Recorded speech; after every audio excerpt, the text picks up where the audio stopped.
This is Update 1, the podcast of the National Press Club in Washington, D.C. Update 1 provides a forum for listeners to learn about national and international stories, focusing on journalism and communication issues, news, and politics. Now, the latest edition of Update 1. Welcome to this edition of the National Press Club's Update 1 podcast. I'm Mike Hempen of the Press Club's Broadcast Podcast Committee, and our guest is former National Press Club President Gil Klein. However, today we're going to talk to Gil about the Journalism Institute. Gil, welcome to Update 1. Thank you so much, Mike. I'm looking forward to talking to you about what the Institute is doing. And before we get into the Institute, I should also mention you are also director of the University of Oklahoma's Washington Journalism Program, so you're a busy guy. Well, that's true. I have students coming in from Oklahoma for a semester, and they do news reporting for the news outlets in Oklahoma, and I introduce them to people who are doing innovative work in journalism in Washington, like you. Thank you. I know that's quite a program you have going there, and obviously you have a lot of irons in the fire. This year, as president of the National Press Club's Journalism Institute, I think a lot of people have heard the term Journalism Institute. They may not be familiar with what it is and what it does. If you can talk about the Institute. Well, the Institute is the 501c3 arm, the nonprofit arm of the National Press Club. Its job is to raise money for programs that enhance the National Press Club's reach nationally and internationally on issues like freedom of the press, journalism education, news literacy, and that type of thing. And it's been around in various iterations at least since about 1989, but as the Institute itself just the past 10 or 15 years. And when we talk about programs, these are programs for both members of the press club and non-members of the club. Yes, lately we have had great luck in outreach. People have been taking part in all 50 states and several foreign countries. And that's the whole point, is to try to extend the reach of the press club beyond Washington, so that people understand that we are an organization to promote journalism quality everywhere. Now, when we talk about this Journalism Institute here at the National Press Club, obviously this is very involved. It has a board of governors. You're the president, but you also have some other former presidents on the board. Isn't that right? Yeah, we're kind of top-heavy with past presidents. The Institute is a wholly owned subsidiary of the Press Club, and every year there's new appointees, and a lot of past presidents do get to be asked to be on the board. So that brings the whole institutional knowledge of the Press Club to the Institute board. There is a strategic plan in place looking ahead. That's right. And I know that was approved, I believe, in October of last year. That's right. And it has various strategies involved. That's right. Of course, I was not involved in creating it, but I have read it carefully.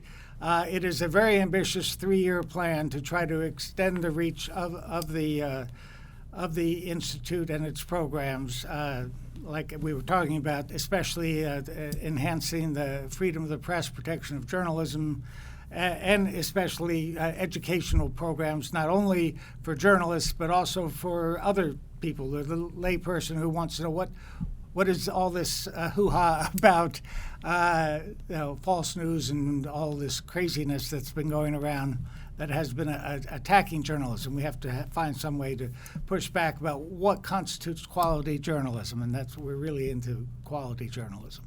This 3-year program, it's very important to the club because, as you said, it's a nonprofit. Right. So you're also looking for funding. Oh, yes. Of course, we have members who contribute to it. We have a large chunk of money that came from the sale of the Rockwell painting. We got a good chunk of money from that we can draw from every year without depleting it. And then we're looking for people to donors, big donors, grants for our specific programs.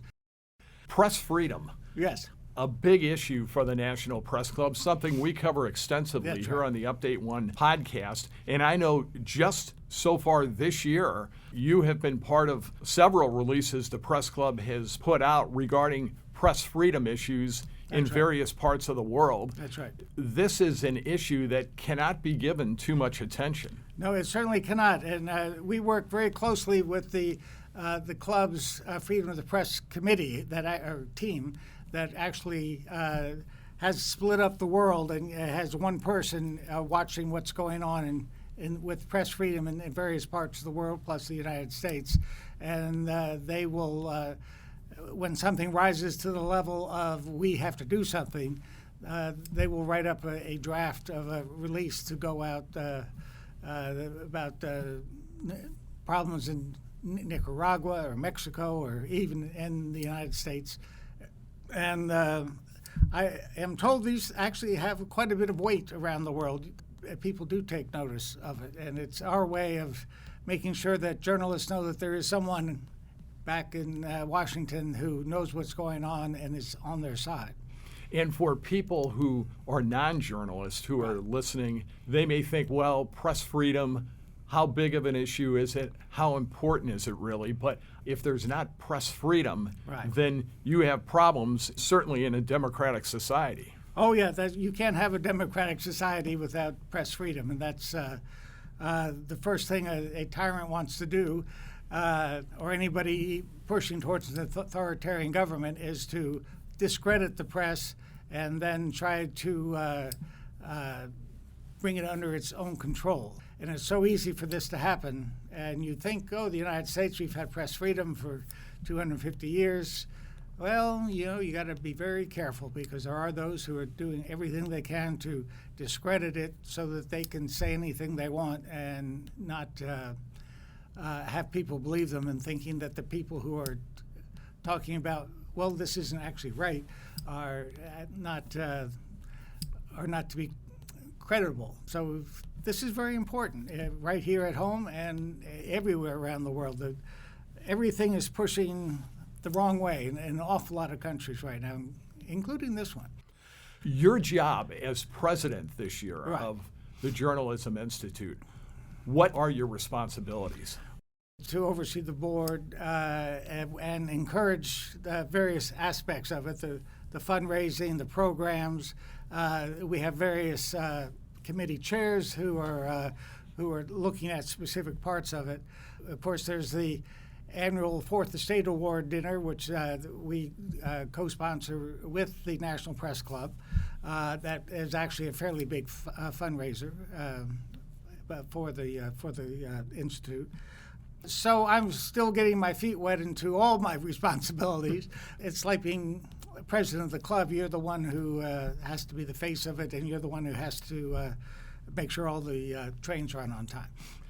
What are your goals, your objectives as president of the Institute? Right. I really like to see greater expansion in education programs. Executive Director Julie Moose is doing a good job, and her staff, Beth and Holly, in trying to expand these programs. But I'm looking, I hope, for ways to bring in new money and new ideas to extend education programs that explain what is quality journalism to the general public. That's really what I would like to do. There are a lot of programs that are being offered right now on a fairly regular basis. That's right. So you would like to increase the number of offerings and the content of these offerings? Yes, I would. And you can put together education programs that can be extended into the schools, perhaps. Develop curriculum and that type of thing. So it wouldn't just be people coming to listen to one of our programs, but if we can come up with ways to really develop lesson plans on how to understand the value of a free press and what constitutes quality journalism. You are the club's resident historian. That is the truth. You know so much about the club, back to its beginnings in 1908. Is journalism education, in your opinion, more important today than ever before? Well, yes, because it's never been under attack like this before. There are whole large millions of people who are convinced that it's all fake, or we're all in the pockets of the Democrats. Or we're not. Just talking to Sam Feist at CNN. He says, I don't care who's president. My job is to make sure that person is telling the truth. And to analyze what that person is doing. And I can be just as tough on Joe Biden as I can be on Donald Trump. Donald Trump, of course, had a lot more untruths, he would say. But his job is the job of a Washington correspondent or White House correspondent is not to be a stenographer for the president. It is to look at what the president says and is this true? And if it's not, then we have to hold them responsible for it.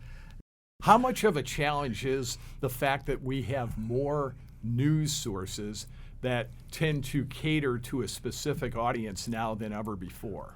Yeah, that, as we said, the good old days when you had 3 networks and you would get your newspaper at your front door with the AP telling you what was going on in the world on the front page. Those days are long, long gone, and people now can pick their news from their own perspectives. For a long time, certain people have figured out that you can make a lot of money by stirring up people's biases, so you can attract an audience specifically that way, and that has. And so there's been a proliferation of news outlets that are very skewed to the right and even some to the left. Is, in your opinion, the media more under attack today than it's ever been? I mean, we hear the term fake news quite often, and people often challenging what the media is reporting, even if they're journalism organizations that are straight down the middle. Is it more under attack? Oh, I think it is. Certainly in my lifetime, you can go back, in the era of Jefferson and Hamilton, it was, they were, the idea of a nonpartisan press is actually fairly new in the United States. And it kind of got to be in the 50s, 60s, 70s, but then it started to fall apart with the proliferation so that people could, again, get their news according to their political bias. But it's just the nastiness that is now undercutting faith in the mainstream news is very, very disheartening and I think very damaging to the country. And thus the need for good journalism education that you alluded to earlier. That's right. There are a lot of people, though, who are so far gone, you're not going to get them back, maybe the next generation. Gil, thanks for your time today. We appreciate it, and best of luck this year as president of the Journalism Institute. Thanks so much, Mike. This has been great. Our guest has been Gil Klein, the 1994 president of the National Press Club and the current president of the National Press Club's Journalism Institute. I'm Mike Hempen. Thanks for listening to Update 1.